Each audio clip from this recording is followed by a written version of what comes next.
जोखे साहब काल जिते तू बैठो वहीं भर मुंहिंजी में ओ साईं चंदन जहिड़ी खुशबू तुंहिंजी आहे उते अॼु ताईं।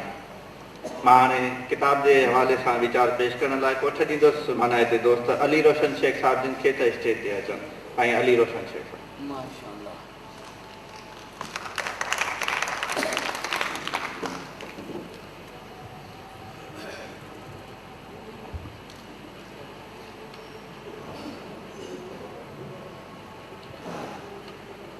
मोहतरम मुख्तियार समू साहब, साईं गुलाम हुसैन कटपर साहब, मोहतरम रिजवान गुल साहब ऐं असांजो दोस्त रियाज़त बोडो साहब ऐं साम्हूं वेठल मुअज़्ज़िज़ीन, अस्सलामु अलैकुम। मुंहिंजे मज़मून जो उन्वान आहे किताब लाड़कानो तारीख़ जी रोशनी में। कंहिं बरतानवी मुफ़क्किर ॾाढा ख़ूबसूरत लफ़्ज़ चया आहिनि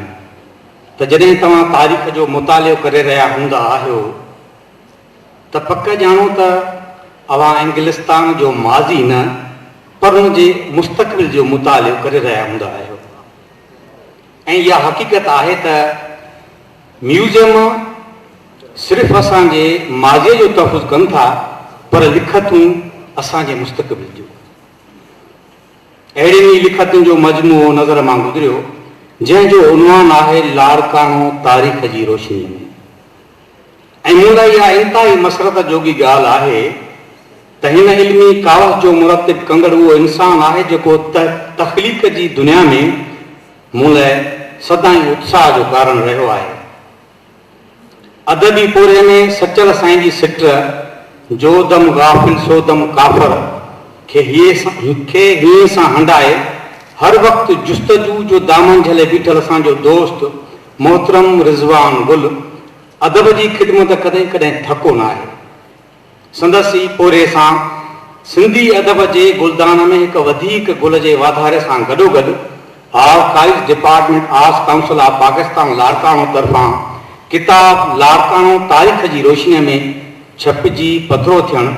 हिकु अहिड़ी इल्मी कावश आहे जंहिंखे सदाईं यादि रखियो वेंदो। ऐं आउं ठाहियां थो त arts council of Pakistan Larkana जी तारीख़ में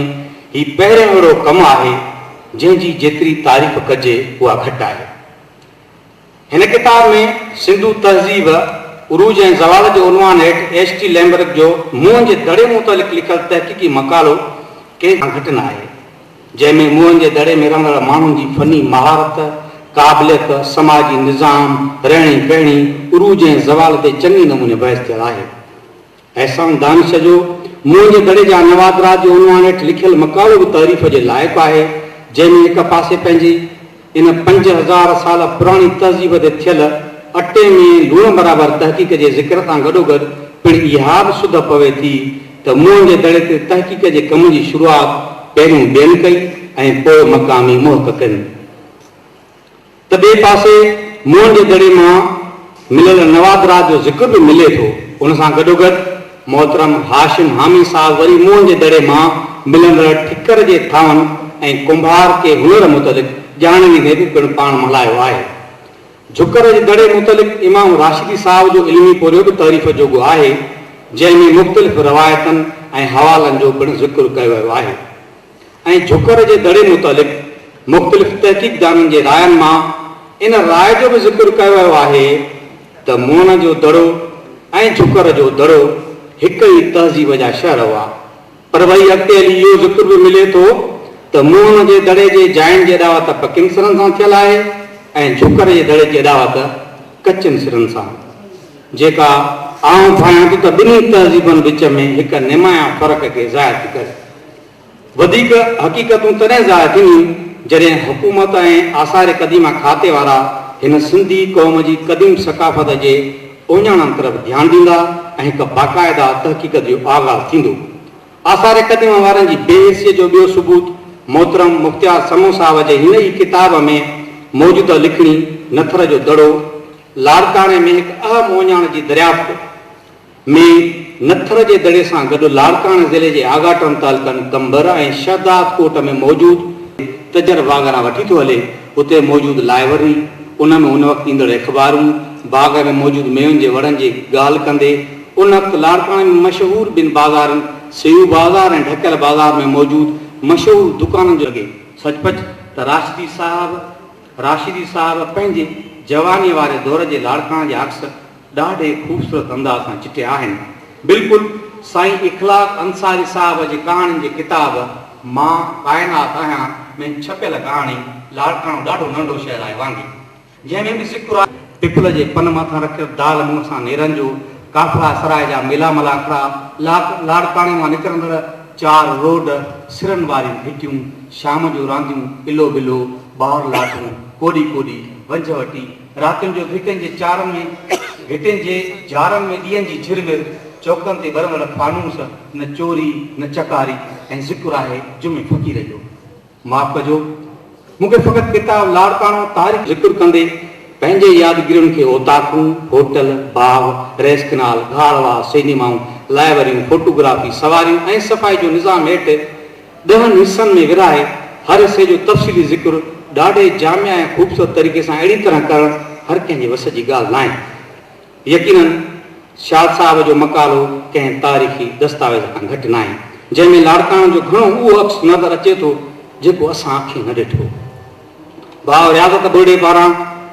लिखियल दड़ी मोहल्ले वारे साईं ख़ैर शाह बुखारी जी दरगाह हुजे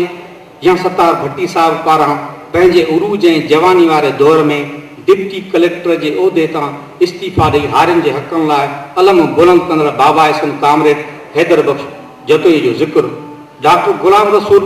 सुमरो साहिब पारां लिखियल कालरा जी वबा दौरान लाड़काणे वासियुनि जी ख़िदमत कंदे जान जो नज़रानो ॾींदड़ समाजी सेवक श्री रिजोमल जी ॻाल्हि हुजे या इनामला शेख साहिब पारां 20वीं सदीअ जे वताए जुमे फ़क़ीर जो ज़िक्र,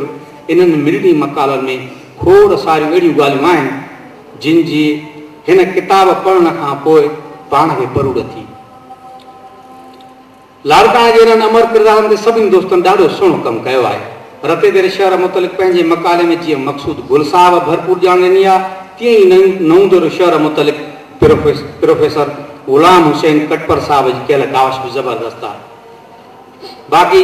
मोहतरम जीअल ओड साहिब लाड़काणो यादुनि जो सफ़र में जिन बि शयुनि जो ज़िक्र कयो आहे ॾाढो भरपूर नमूने कयो आहे। डॉक्टरनि खां वठी ॿीणी बाधनि ताईं हर फील्ड में मशहूरु माण्हुनि कारोबार जे हंध मुतलिक़ ॼाण कमाल जी आहे। संदसि लिखियल पेपर मां माज़ीअ जे लाड़काणे जो उहो अक्स मिले थो जेको यकीनन अॼु जे लाड़काणे खां वधीक ख़ूबसूरत आहे। मोहतरम जीअल ओड साहिब पंहिंजे मक़ाले ज़रिए वक़्त जी दज़ हेठि दॿिजी वियल अहिड़नि किरदारनि खे ॿाहिरि कढी निर्वार करे हमेशह लाइ अमर करे छॾियो आहे जेके अॼु कंहिंखे बि यादि न आहिनि, जिन में विक्टोरिया बगियूं रखंदड़ ग़ुलाम अब्बास हुजे या काको कोड़ोमल, कासाए को कमु कंदड़ भार मौला बख़्श अंसारी हुजे या अला रखियो अंसारी, मच्छी विकिणण वारा इलाही बख़्श मीरपर हुजे या शेरल मीरपर, उन वक़्त जो लाड़काणे जो वारनि ठाहिण जो बहितरीन कारीगर उस्ताद गदा अली मंगी मरम हुजे या हेड माली ज़वार अली बख़्श मीराणी, रेडियन जो मशहूरु मिस्त्री मरम गुलाम मुस्तफ़ा कलोड़ हुजे या नूर मोहम्मद कुल्फीअ वारो, डॉक्टर भगवान दास जो पीउ मेंगोमल बिजाज हुजे या डॉक्टर हक़ ऐं डॉक्टर इदरीस, केतिरा नाला केतिरा लिखिजनि, सभिनी खे हुन पंहिंजे पेपर में जाइ ॾिनी आहे। यकीनन कुझु रहिजी बि विया हूंदा पर बहरहाल मोहतरम जीअल ओड साहिब जी महिनत मान लहिणो। बिल्कुलु ईअं ई भाउ रिज़वान गुलबी मदरसा स्कूल जे मुख़्तसिर पर जामिया तारीख़ लिखण लाइ मुबारकुनि जो मुस्तहिक़ आहे। बाक़ी दीदार सोलंगी साहिब जो मक़ालो 1973 वारी मज़दूर तहरीक में लाड़काणे जो किरदारु पढ़ण खां पोइ हिकु हसरत दिलि में रहिजी वई त हिन किताब में पाकिस्तान जी आज़ादी जी तहरीक में लाड़काणे जो किरदार खे बि जेकॾहिं जॻह ॾिनी वञे हा त कमु वाह जो हो। कुझु माग मकान ऐं शख़्सियतुनि ऐं ख़िदमतुनि जो ज़िक्र ज़रूरु रहिजी वियो आहे, पोइ शायदि तकड़ या उन्हनि जी अदम दस्तियाबी या को ॿियो कारण ज़रूरु हूंदो, पर उन बावजूदि बि लाड़काणो तारीख़ जी रोशनीअ में हिकु ज़बरदस्त कावश आहे। इन लाइ हिन किताब जे मुरतिब कंदड़ दोस्त मोहतरम रिज़वान गुल ऐं आर्ट्स काउंसिल ऑफ पाकिस्तान लाड़काणे जी इंतिज़ामी कमेटी खे घणे खां घणी मुबारकूं। महिरबानी।